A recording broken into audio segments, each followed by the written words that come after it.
Hey there, guys. Alright, today we are back with some more history matters. This time, 10-minute history, the rise of the Ottoman Empire. Short documentary. It looks like we're starting in 1301. I feel like, you know what, the rise of the Ottoman Empire, I feel like they can do a pretty damn good job of getting this covered in 10 minutes. It's not too overly complicated of a thing that happened, unless, of course, you want to get into the context that brought about the downfall of the Eastern Roman Empire, then, of course, that adds another like 20 minutes, but we're just solely talking about the Ottomans. I don't think it's going to be that bad of a job. I wonder where they're going to end the video. Like, are they going to end it with the capture of Constantinople? Going to end it shortly after the death of Mehmet II? I don't know. Before we dive into the video, though, make sure you go check out the links below in the description box or in my pinned comment. I'd love it if you join the Discord. Yeah, that's that. Go ahead and dive into the video. 1301 and the Byzantine Empire looked like this. By 1450, it looked like this. Yeah. The primary reason for this was the Ottomans, who had begun Originally a nomadic people who were displaced by the Mongols. Ottoman comes from the name of its first ruler, Osman. a long period of expansion under the guidance of several very gifted rulers called sultans. One such ruler was Murat I, who conquered the important Byzantine city of Adrianople in the 1360s. Over the next century, the Ottomans continued to expand in both Europe and Asia until 1450. Oh, so we're gonna go to when the Ottomans were at their peak, and they stretched from Vienna to here. Okay. When the empire looked like this and encircled the Byzantine city of Constantinople. What was left of the Byzantine Emperor Heraclius, also known as the Eastern Roman Empire, had been in decline for over 200 years. Its capital, Constantinople, was an important center of Christianity. Empire at this point was a vassal state to the Ottomans, and Constantinople had seen a major population reduction over the previous century. Many of the wealthy and educated who fled Constantinople ended up in Italy, and the texts and knowledge they brought with them had a profound effect on the Renaissance. Whilst Constantinople paled in comparison, it used to look great to its former glory, back in it was my still day. valuable. It controlled trade between the Black Sea and the Mediterranean and contained the shortest crossing point between both halves of the Ottoman domain. Constantinople was the center of the Orthodox Church, a major branch of Christianity, named after the Roman Emperor Constantine the Great. Also important symbolically. It represented the apex of Ottoman ambitions at the time as one of the most important Christian cities. To many Ottomans, conquering Constantinople would represent a major victory of Islam over Christianity. So in 1451, Mehmet II became Sultan of the Ottoman Empire for the second time after his father Murat II died. Unfortunately for Mehmet, his I love that little detail where he became Sultan for a second time. Oh. Fuck, I'm trying to remember the details of that, but I can't remember. I think it was what? His father got sick for a little bit? Or no. Father retired. I think it was father retired for a bit and willingly gave up the throne to his son. But then some politics happened and I think he was told that his son was screwing things up or something. And he came back. Son gave up the throne back to his father, and was it the people that were around Mehmet II when he first took the throne? I think they went against his back, and pretty much he had no choice but to give it up, give it back to his father. I think that's what happened. And then, of course, when Papa died, he gets the throne back permanently this time. I think that's what happened. I'm very rusty on that stuff. Uncle Orhan, who was But I love that they included that just quick little tidbit, like, boom, there it is. a potential claimant to the throne, was residing in Constantinople in the custody of the Byzantine Emperor Constantine XI, who basically threatened to release him unless he was given more money. This was just one more reason to capture Constantinople, and so Mehmet brought 50,000 men with him to lay siege to the city. The Byzantines refused to surrender and requested help from their fellow Christians, who responded with, "Nah." Venice and Genoa did send... Hold on. Was that King Theoden? I think that was King Theoden. Byzantines refused to surrender and requested help from their... It's King fucking Theoden. Oh, that's Aragorn. Byzantium calls for aid. Fellow Christians who responded with, "Nah." Kinda busy. Venice and Genoa did send some soldiers to Constantinople, but it was nowhere near enough to change the course of the battle. Due in no small part to a humongous cannon and the elite janissaries, the city fell after a 54-day siege. Because the city refused to surrender, it was heavily plundered, and many of its people were either killed or sold into slavery.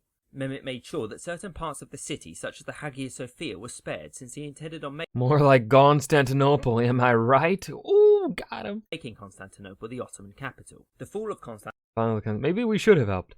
Seen by many Europeans as inevitable, led to the Orthodox Church moving to Moscow. Constantinople was viewed Yes with and horror yes. by the Christians of Europe, I agree and with many both of popes those called for a statements. crusade to retake the city. Again, nobody really wanted to The Pape. help, and so Pope Pius II decided he would lead a crusade personally, but he died before anything happened. So Constantinople's capture cut Europe off from the Black Sea trade and made the Ottomans wealthier because now they could tax shipping. The Venetians were quick to strike a deal with the Ottomans to continue trading in Constantinople because money. The Fall of Constantinople is without a doubt one of the most important events in world history. It marked the end of the Roman Empire, allowed the Ottomans to secure their position, and fleeing Greeks spurred on Renaissance thinking. Constantinople's demise is so important that some historians consider it the end of the medieval era and the beginning of the early modern period. In his new capital, Mehmet had the Hagia Sophia Church transformed into a mosque and also built a brand new palace from which the empire could be run. The administration that ran the Ottoman... I think I also am part of that leans towards the Fall of Constantinople being the end of the medieval period. Because I think if you look at the medieval period as... Because when you typically start the medieval period, you kind of started around the fall of Western Rome.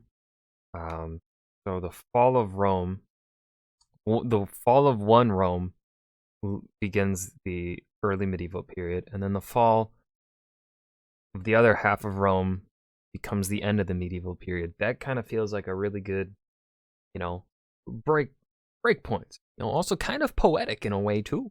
Fall of Rome, fall of the Roman Empire marks the begin and the end of the medieval time period. I think that's pretty cool.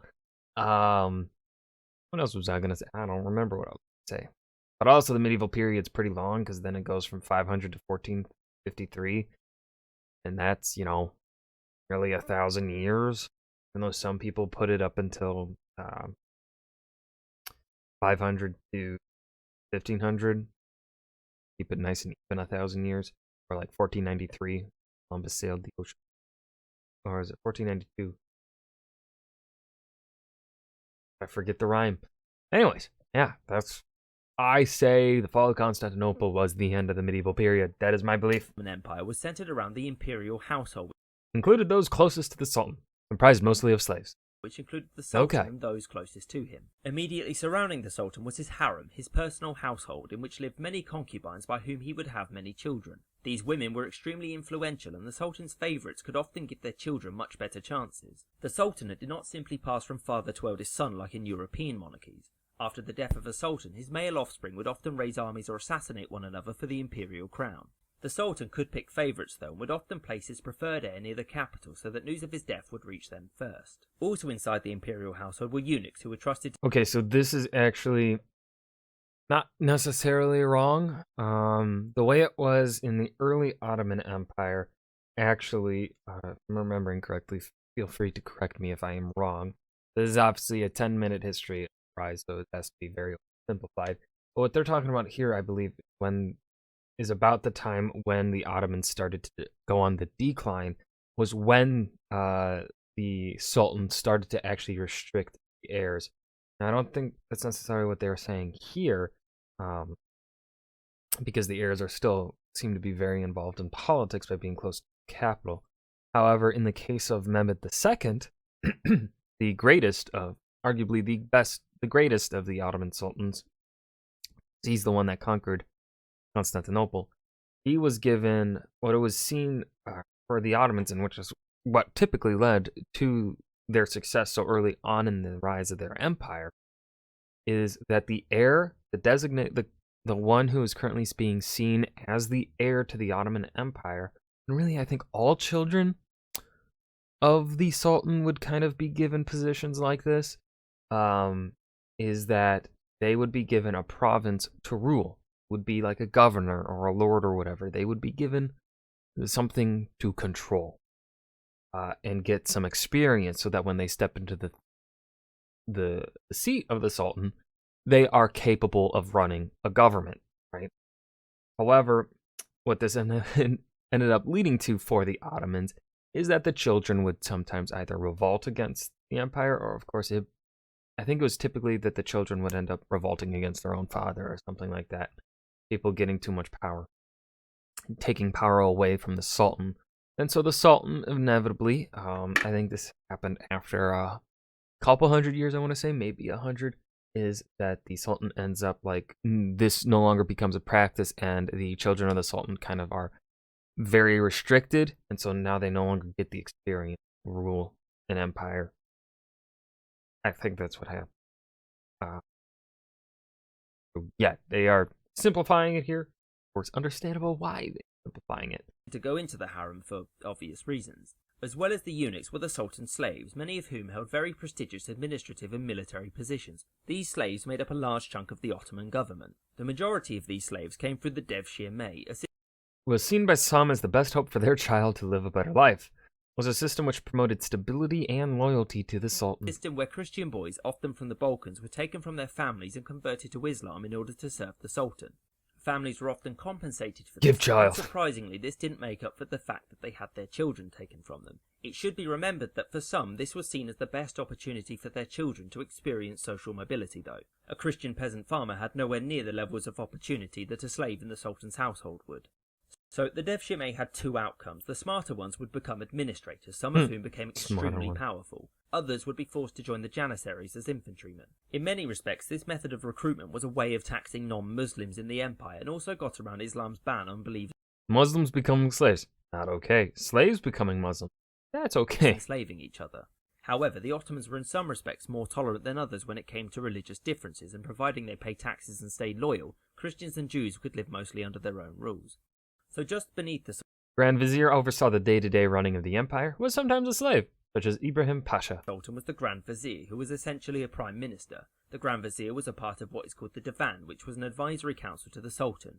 So, with Constantinople conquered, the Ottomans were free to focus on expansion elsewhere. Let's conquer. Lots of options. A decade after the fall of Constantinople, the Ottomans found themselves at war with Venice, which the Ottomans won due to a major naval build-up. By the end of the 16th century, the empire steadily expanded until it looked like this.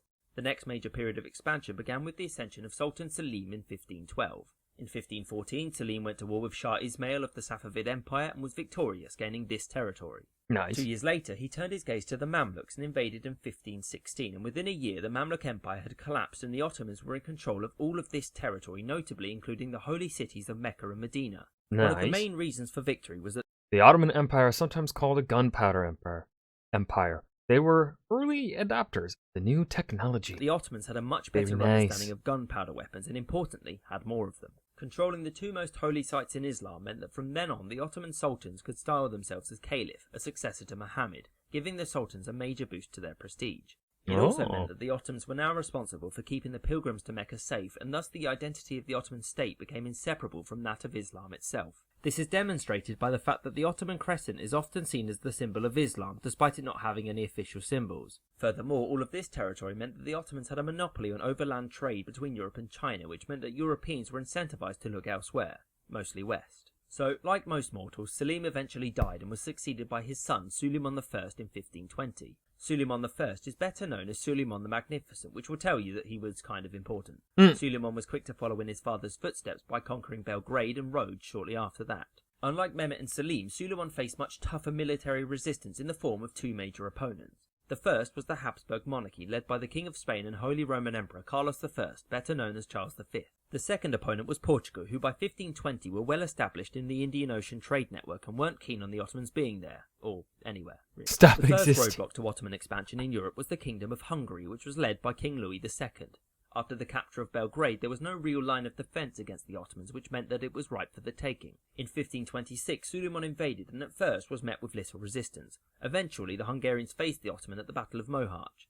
To summarise, the Hungarians were massively outnumbered and outgunned. The result was essentially a slaughter, which even saw King Louis die after fleeing the battlefield. The Ottomans were then free to march on the mostly abandoned Hungarian capital Buda, which they looted. The loss at Mohács meant The end of Hungary left the Holy Roman Empire open to attack. Hungary wouldn't be an independent state again until 19... Holy shit.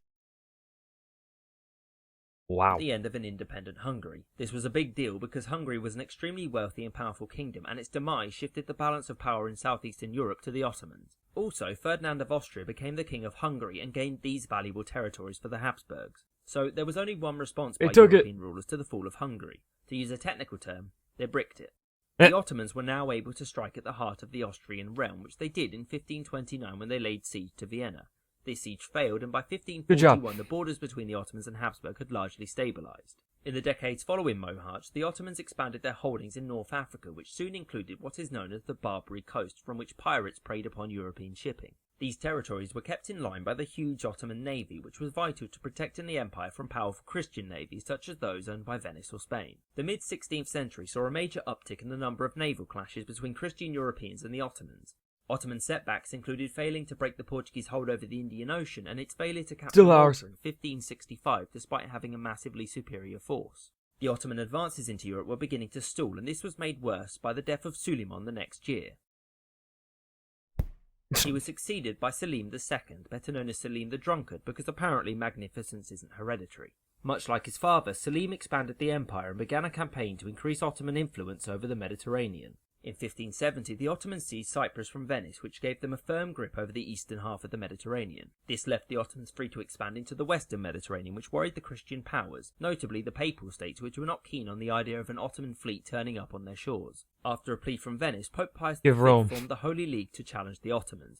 It included all of these Christian kingdoms and republics, and its sole purpose was to reduce Ottoman influence by destroying the now very powerful Ottoman navy. The Holy League built up their own navy under the command of John of Austria, and on the 7th of October 1571 it met the Ottoman navy here at what is called the Battle of Lepanto. Lepanto was a stunning success for the Christians, and the Ottomans suffered massive losses. Importantly, the Ottomans lost a huge number of skilled sailors and infantry, which meant that their naval capabilities were severely hampered. For several reasons, Lepanto is one of the more important battles in European history. First, it ended the momentum of Ottoman expansion, and the Ottomans would thereafter struggle to break out of the eastern Mediterranean. It also marked the end of temporarily crippled the Ottoman navy. Naval combat afterwards was mostly fought with sail ships and cannon. Combat with oared ships carrying infantry, and the Ottomans struggled to keep up with Spanish and Portuguese sailing engagements. The Holy League did not capitalise on their victory, and Venice was unable to reclaim Cyprus.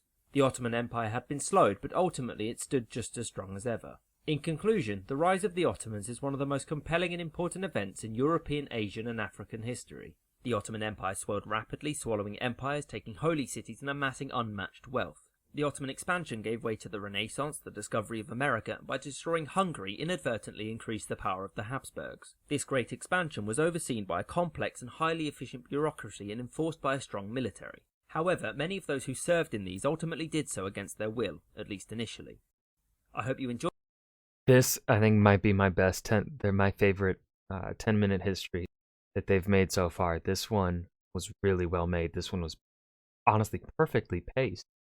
Of course, I do disagree with where they started. I think I would have liked to have seen them talk about the migration of the Turkic people from the steppes into Anatolia, and then follow their rise from there. But I understand why they started where they did, and then of course ended where they did. I do not disagree with where they ended. But yeah, that was 10-minute history, the rise of the Ottoman Empire, short documentary. I hope you guys enjoyed. Remember to hit that like button and subscribe for more. I'll see you guys in the next video. Peace.